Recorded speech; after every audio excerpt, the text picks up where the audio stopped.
Good to see you folks. I know it's been a hot minute since I've done one of these, just haven't had the time nor the kind of willpower, I'd say. As you can tell, I've gotten a little shaggier as I've been away. It's nice hearing from y'all, nice that you're thinking of me.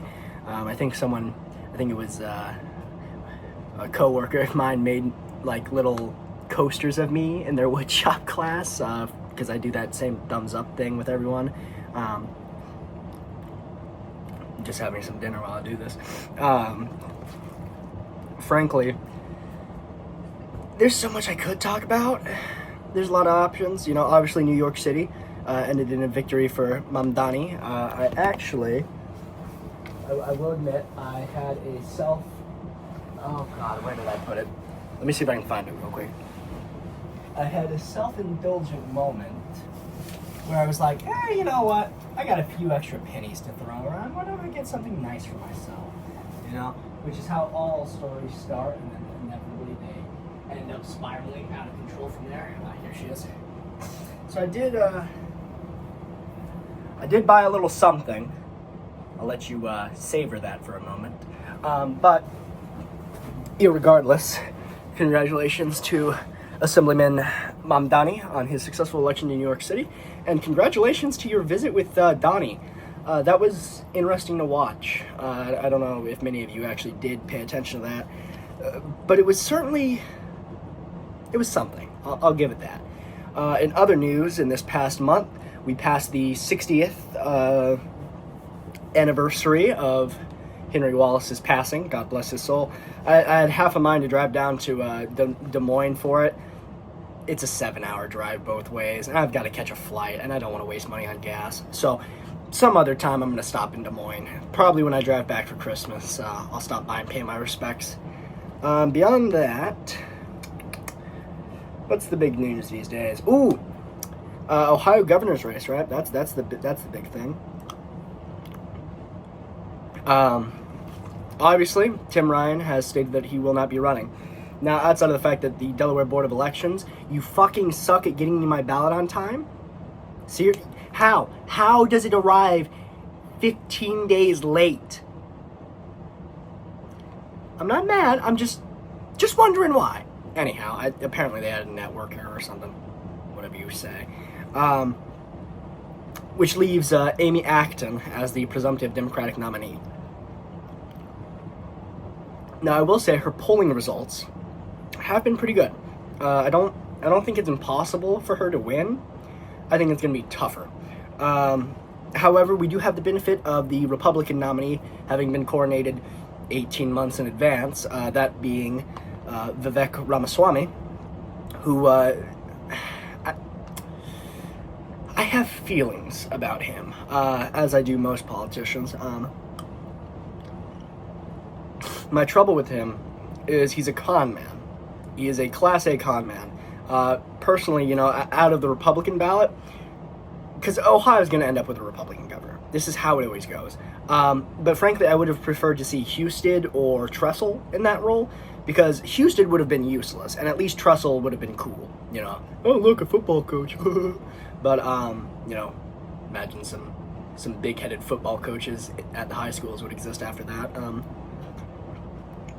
But regardless, we're stuck with Acton versus Vivek, and she's polling ahead of him, which is good, but I'm hesitant in believing that she can take it all the way to the ballot box. Her connections to the Wine with DeWine program, to COVID programs, that's going to hurt her with some of the people who are really pushy about it. I think she's got a nursing association endorsement, which is, might help her out a little bit. I don't know the opinion among the medical community on her. I don't care. Frankly, I was in favor of the COVID lockdowns. I wore a mask. I was a smart little boy because I didn't want to get sick. But, it is what it is, Either the Ohio Democrats are going to lock in, and she's going to eke it out by, probably D+02 at best, or, it's going to be a coronation ceremony. I have admittedly seen a lot of, how do I put this, casually racist memes about this election. A common joke that I keep seeing is that there's going to be a moment where Appalachian Ohioans, they look at that ballot, and there's 4 names they do know. They know Obama, they know Clinton, they know Trump, and they know Romney. But they're going to look at that ballot and they're going to see Ramaswamy, and they're going to ask themselves, who the fuck is that? Do I agree with that sentiment? No. Would I say that it's potentially electorally advantageous? I don't know. I don't know. I presume that Ohioans are better than that, but, you know, they're probably not. They voted for Trump, you know. There was that beautiful moment on election night 24 where Ohio was blue for a moment on the, I think it was that NBC coverage. God, I missed that. But anyhow, I think she can win, but she's gonna suffer. She's gonna suffer a lot. It's gonna be suburban wine moms who carry her over at the end of the day. You know, the people who were very much fond of wine with DeWine. Because if you go with like small business owners and folks like that, they're not gonna come out for her. Even though Vivek isn't much better. My trouble with Vivek is for a guy who runs on America First platform, he doesn't really ever demonstrate it. You know, he just doesn't. You know, I wrote an article a couple years back. I don't know if he's divested since then or not. But the company which he still had a stake in, notably during his presidential campaign, when he was out there going, we need to bring manufacturing back to America. You know, it needs to be America first, American made. Well, you scammed a bunch of Alzheimer's patients for like $3 billion or something like that. So, fuck you. And secondarily, you had, at that time, a division of your company based in China, as you're actively rallying on the pulpit against Chinese production. I mean, it's public knowledge. You can look up the FTC records. It's right there. You know, SEC and FTC, look it up. It's right there. So I'd say he's a swindler and a con man, and frankly, he doesn't have my vote. Not that my vote really is going to do much to sway this election, but, you know, there's dreaming. But outside of Ohio, we've got California. California is big fucking news these days, mostly because every fucking Democrat in the entire state seems to want to run. I mean, someone's got to replace Newsom. And gruesome Newsom is too busy worrying about, you know, his presidential run to anoint someone. Frankly, if you have to ask me, I think the likely leading Democrat is probably Tom Steyer. Outside of being a mega donor, he does do some legitimate work. I think he's an environmental organization is what he runs. I think they had a big court case a few years ago against some oil company. So he does have the juice. He does.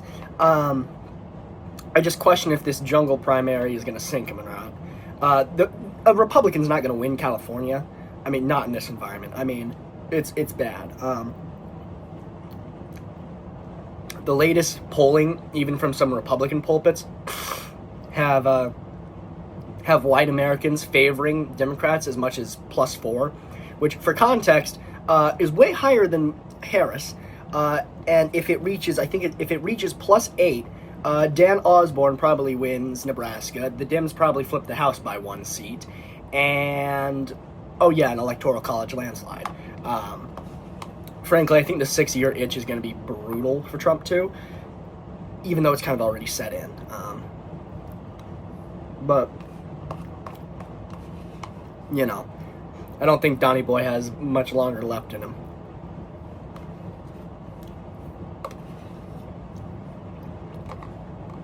Just between the way he eats like shit, the fact that he looks like a stroke victim, and, you know, a few other factors. I will say, I do feel a profound sadness for whichever bastard up in, presumably up there, not down there, designed him. You know, it was like, okay, we're going to make a guy, and he's going to come out and he's going to be a mean gay guy. Okay, we got a good base. Where are we going with this? Eventually, he's going to love Broadway. Okay. Another Andrew Lloyd Webber, maybe?